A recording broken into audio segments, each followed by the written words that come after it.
Notre Dame made it to the title game, Tony. I've always loved the Irish. Tony Cornheiser, you are shameless. Do you think people just forget what you have said over the years? I didn't say I love Notre Dame. What did you say? I said I love the Irish. Oh, well, are you? I made a Are they the Notre Dame Irish, or are they just Irish people? I went to Dublin last year. I've been to Dublin in my life. In Dublin, a great city, underrated. Yeah, totally underrated city. Oh yeah. Love well, if you were an English major and you read James Joyce, you always tried did that. Welcome to PTI, boys and girls. In today's episode, Ohio State faces Texas.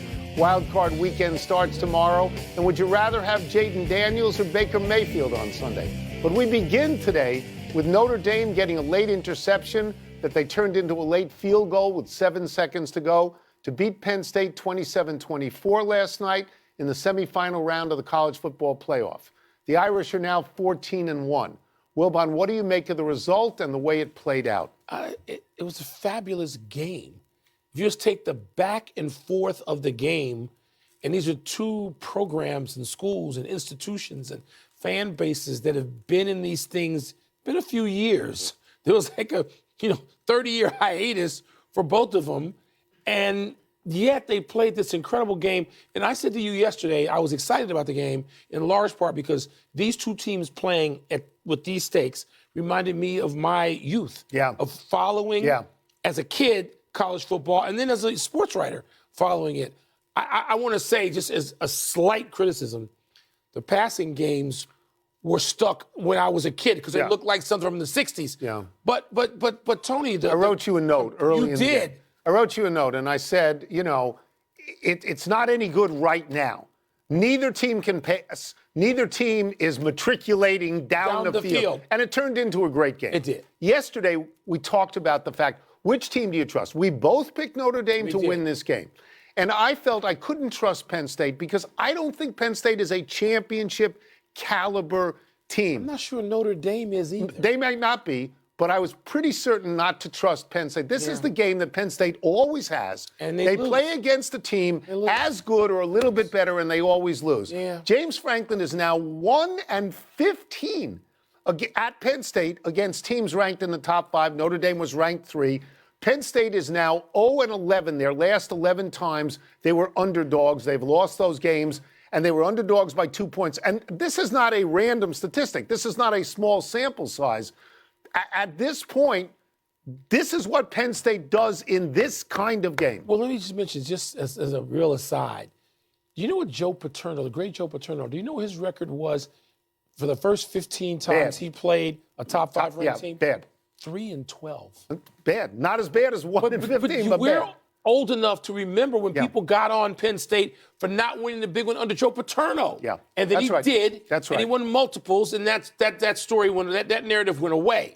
But it's not going away for Penn State until James Franklin, presuming he can win a game like last night and get to That's right. And these are the games that they lose. Look, I grew up rooting for Notre Dame. If you grow up around New York City, Notre Dame is your home team, whether you're Irish or not. So I sort of like them. They lost terribly to Northern Illinois, but they haven't lost since. But they're going to walk into the final game as an underdog to either Texas or Ohio State. And you know what I wonder about? How does Brian Kelly feel today? Brian Kelly said, I'm getting out of here. Because I can't win here. I can't win it. I got to go to the SEC. But the guy who replaced him in 3 years has a shot at it. There's this whole narrative, another narrative about Notre Dame, that they're not dislikable anymore like they used to be. Here's what I would say to that. Notre Dame is not as overpowering as it used to be. You don't need to hate David, you hate Goliath. Notre Dame is not Goliath. Not yet. No. They would have to win and win and win and win. They're not the Yankees or the Canadiens or the old Celtics. They were that at one point. They haven't been for many years. No, and therefore they're more likable. I don't think it has to do with Marcus Freeman, who seems completely likable. But let's not overstate it. Everybody's overstating everything. We're not going to do that here. Tonight. Wait, I'm going to do it in the next story. Don't worry about it. Tonight's second semifinal features Ohio State and Texas. The Buckeyes have been dominant against Tennessee and Oregon, while Texas edged 12th seed Clemson and then scraped by Arizona State in double overtime. The Buckeyes are favored in Vegas, Tone. Are they favored by you? It is impossible to have watched Ohio State's last 2 games and not think they are the best team in the country.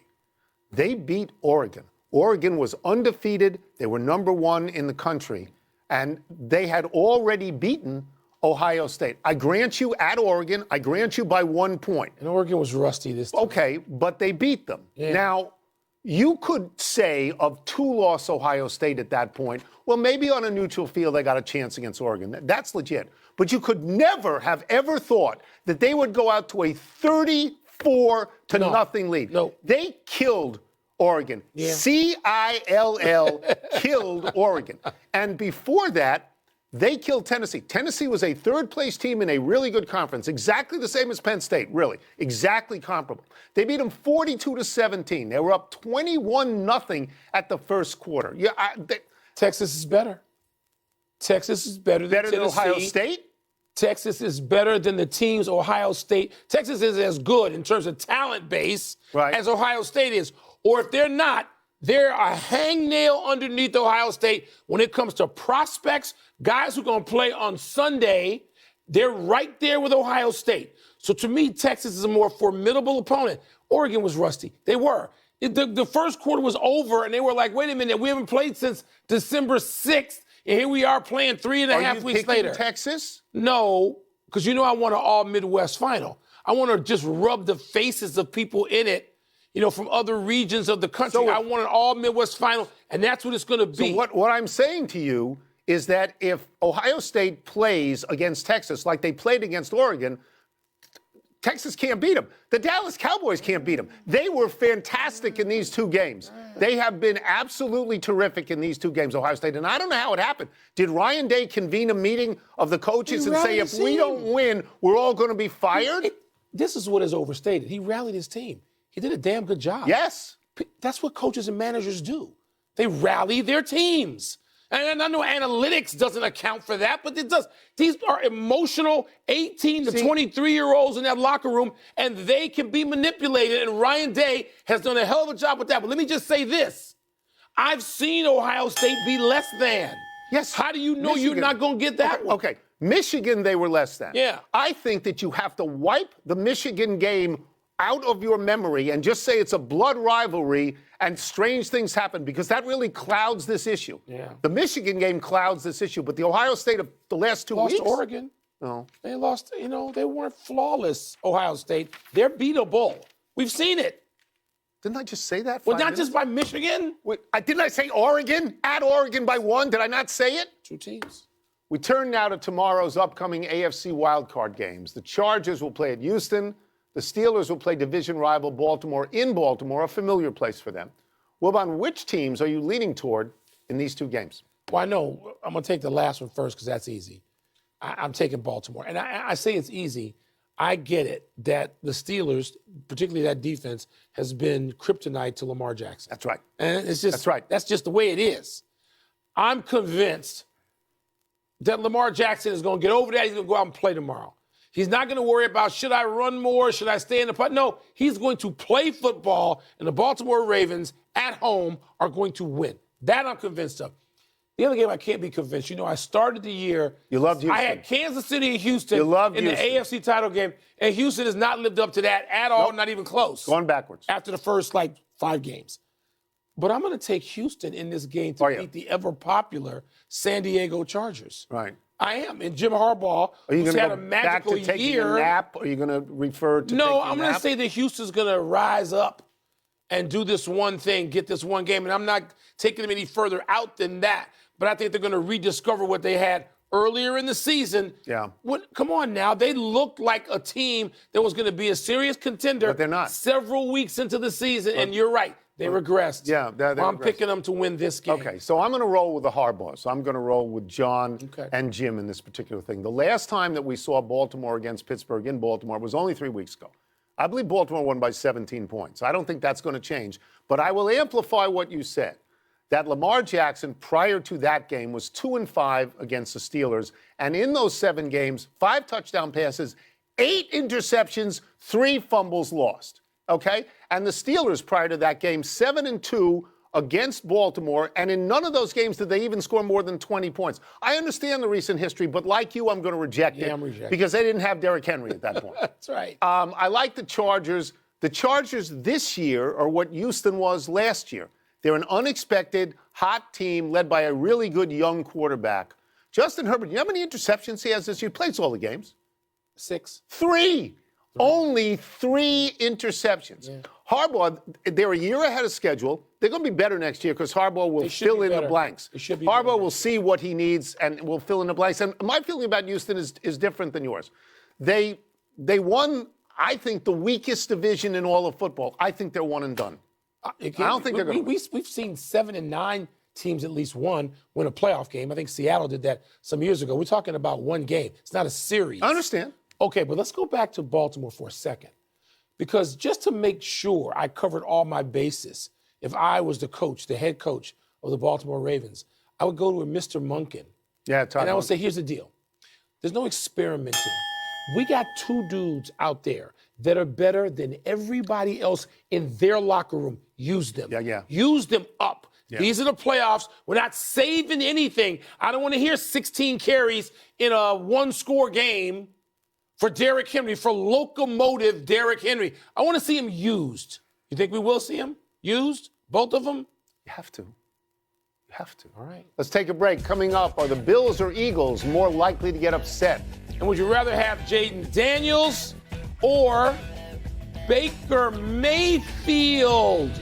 Lamar Sunday. Jackson's reputation cannot withstand a first out in the play. Just can't. No. Right? They're going to win. It's time for toss-up. 2 men enter, 1 man leaves, finishes the show, then pats himself on the back for remaining a man of the people while he slips into his chauffeur-driven car home. What's first? Toss-up, more likely to get upset on Sunday, the Bills or the Eagles? It's the Eagles. It's the Eagles, because not only do they have a question at quarterback because Jalen Hurts hasn't played in 2 games and hasn't practiced. He's officially He's back. And all that. You know, but he hasn't practiced for weeks. Right. Not only that, but Green Bay is actually good.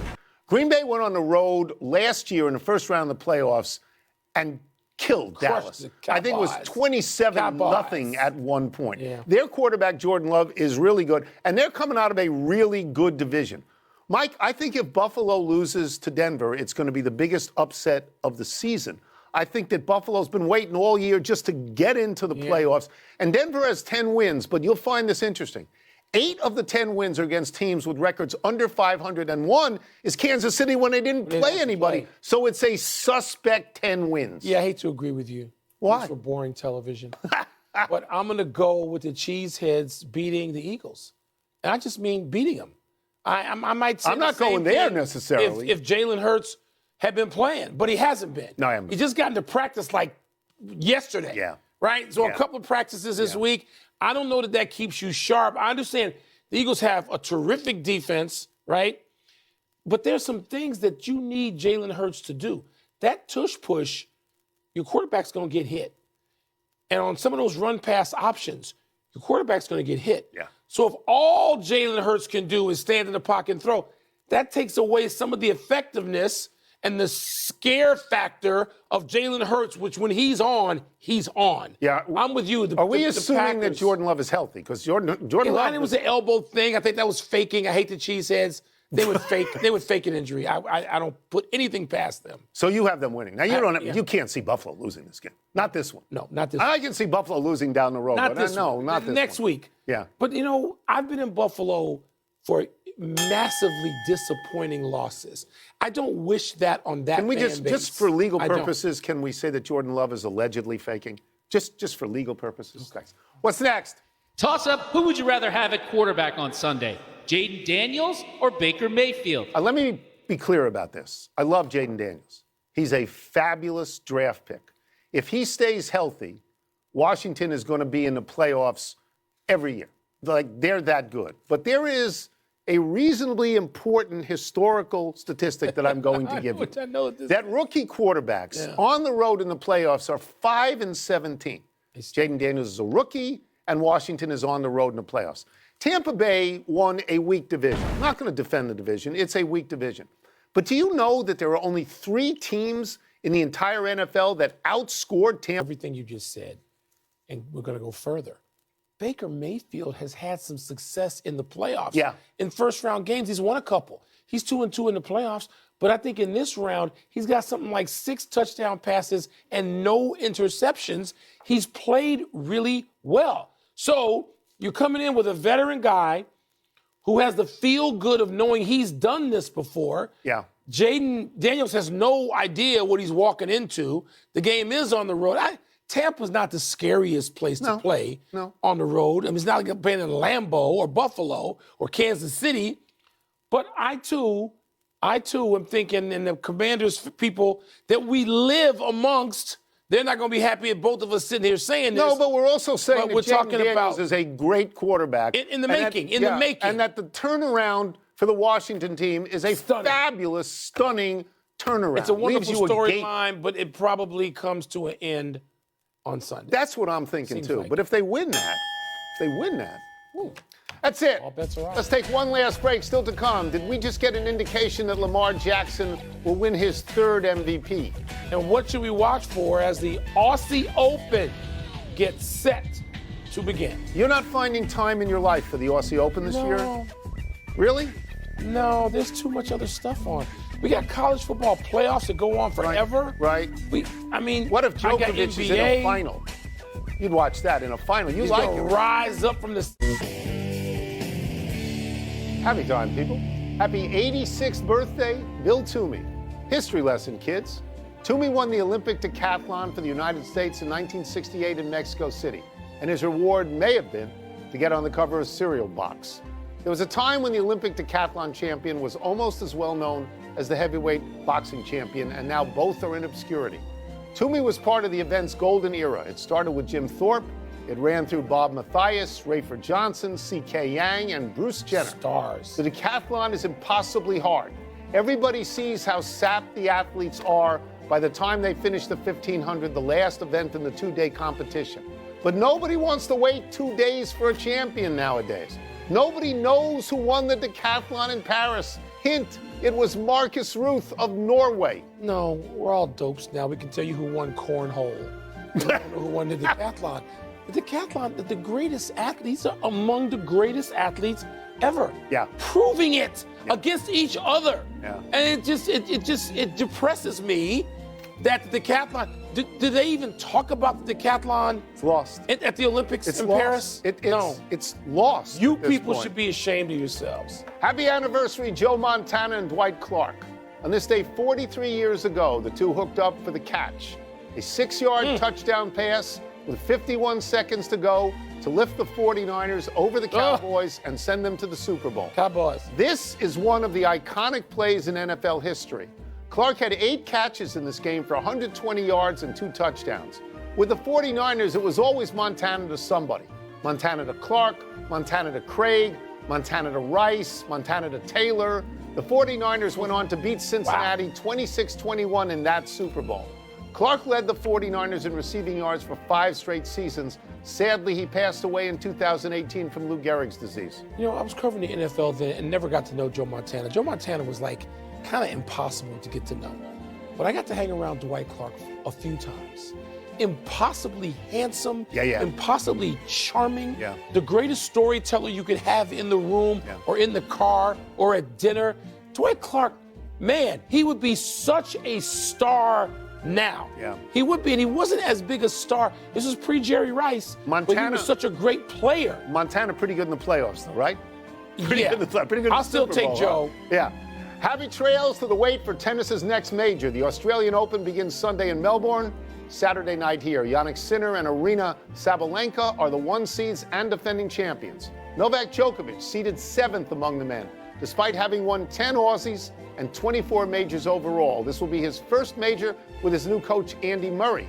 The highest-seeded Americans are Coco Gauff at number 3 in the women's draw and Taylor Fritz at number 4. That surprises me among the men. No American man has won a Grand Slam singles event since Andy Roddick, 2003. All right, let's cut straight to it. This is about Djokovic, not your fave.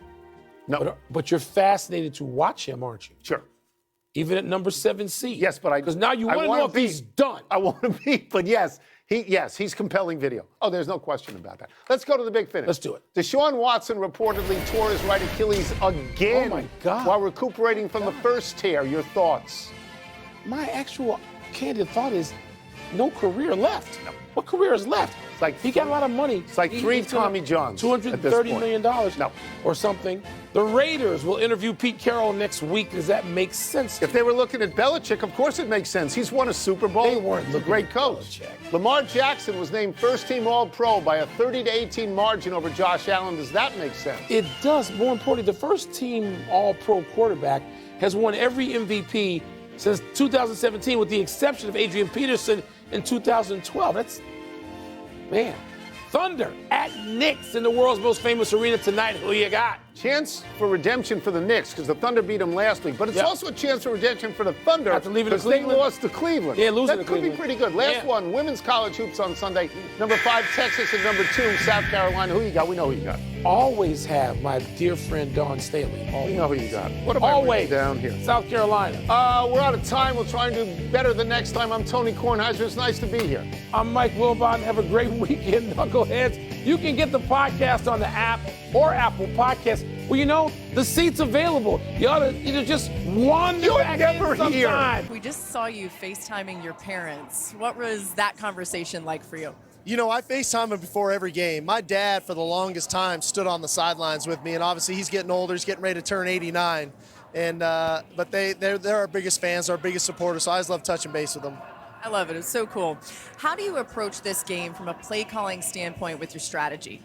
Well, I think one of the keys is we got to remain aggressive. That's who we are as an offensive football team. We've been a fast-starting team as well, so have they. So we got to make sure we run our best stuff and execute it early on. Good luck. Thanks, Laura. Let's go to Holly with Ryan Day. Well, Coach Day, this season's going longer than ever.